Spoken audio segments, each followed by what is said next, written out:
AB tutorial.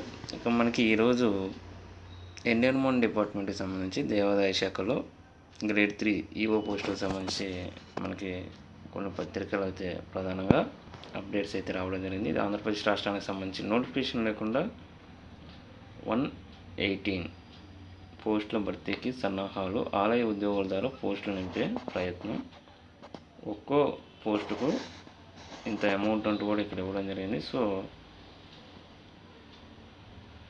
మంత్రి పేషీ కేంద్రంగా అర్ధరాత్రికి పెరుగుతున్న ఫైళ్ళు అంటూ మనకి రావడం జరిగింది. సుమారు 12 కోట్ల పైచిలకు వసూలు లక్ష్యం అంటూ ఈ యొక్క దేవాదాయ శాఖల గ్రేడ్ 3 ఎగ్జిక్యూటివ్ ఆఫీసర్ ఈఓ నియామకం జరిగేటప్పుడు 40% అప్పటి వరకు ఆలయ ఉద్యోగులుగా పనిచేస్తున్న వారితో మిగిలిన 60% డైరెక్ట్ రిక్రూట్మెంట్గా భర్తీ చేస్తారు. ఇలా డైరెక్ట్ రిక్రూట్మెంట్ భర్తీ చేయాల్సిన పోస్టులు 178 ఉన్నా వాటిని ఏపీపీఎస్సీ ద్వారా భర్తీ చేసేందుకు అనుమతి ఇవ్వాలని ఈ యొక్క దేవాదాయ శాఖ కమిషనర్ 2017లో ఒక లెటర్ అయితే రాయడం జరిగిందంట గవర్నమెంట్కి.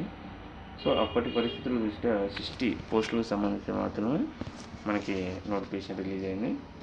ఈ పోస్టులు గత ఏడాది నోటిఫికేషన్ ఇచ్చాడు. మిగిలిన 118 పోస్టులకు డైరెక్ట్ రిక్రూట్మెంట్ ద్వారా భర్తీ చేయాల్సి ఉంది. కానీ పోస్టులను ఆలయ ఉద్యోగులతో టెంపరీ రిక్రూట్మెంట్ పేరుతో భర్తీ చేసేందుకు ఈ యొక్క దేవాదాయ శాఖ సిద్ధమవుతుందంటూ మనకి రావడం జరిగిందనమాట. సో 2017లో మనకి 149 పోస్టులకు నోటిఫికేషన్ ఇచ్చేందుకు అన్ని ఏర్పాట్లు పూర్తయిన చివరి నిమిషంలో నోటిఫికేషన్ ఇవ్వలేదంటూ ఇంకా గ్రేడ్ 3 ఈఓ పోస్టుల నోటిఫికేషన్ ఇవ్వబడింది లాస్ట్ ఇయర్ అనమాట. ఈ యొక్క గ్రేడ్ 3 ఈఓ పోస్టులో మిగిలిన 118 పోస్టులకు నోటిఫికేషన్ ఇస్తారని ఈ యొక్క నిరుద్యోగులు అయితే ప్రజెంట్ వెయిట్ చేస్తున్నారు అంటూ ఇక్కడ మనకి వెస్ట్ గోదావరి డిస్ట్రిక్ట్ జిల్లాలో 19 గ్రేడ్ 3 ఈఓ పోస్టులు ఆలయ ఉద్యోగులతో భర్తీ చేసేందుకు ఉద్దేశించిన ఈ యొక్క ఫైల్కి సంబంధించి మనకి ఇలా రావడం జరిగిందనమాట.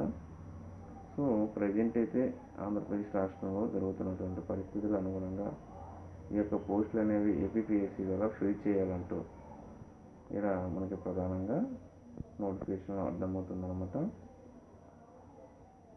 ఇక మనకి పక్కన ఉన్నటువంటి ఈ యొక్క తెలంగాణ రాష్ట్రంలో నోటిఫికేషన్ అయితే రిలీజ్ అవ్వడం జరిగిందనమాట. ఈ యొక్క తెలంగాణ అసెంబ్లీలో కూడా డైరెక్ట్ రిక్రూట్మెంట్ పోస్టులకి సంబంధించి ఫైల్స్ అయితే కదండి. ఇక్కడ ఆంధ్రప్రదేశ్ రాష్ట్రంలో ప్రజెంట్ అవుట్సోర్సింగ్కే ఎక్కువ ప్రాధాన్యత ఇస్తున్నారంటూ ఇక్కడ రావడం జరిగింది.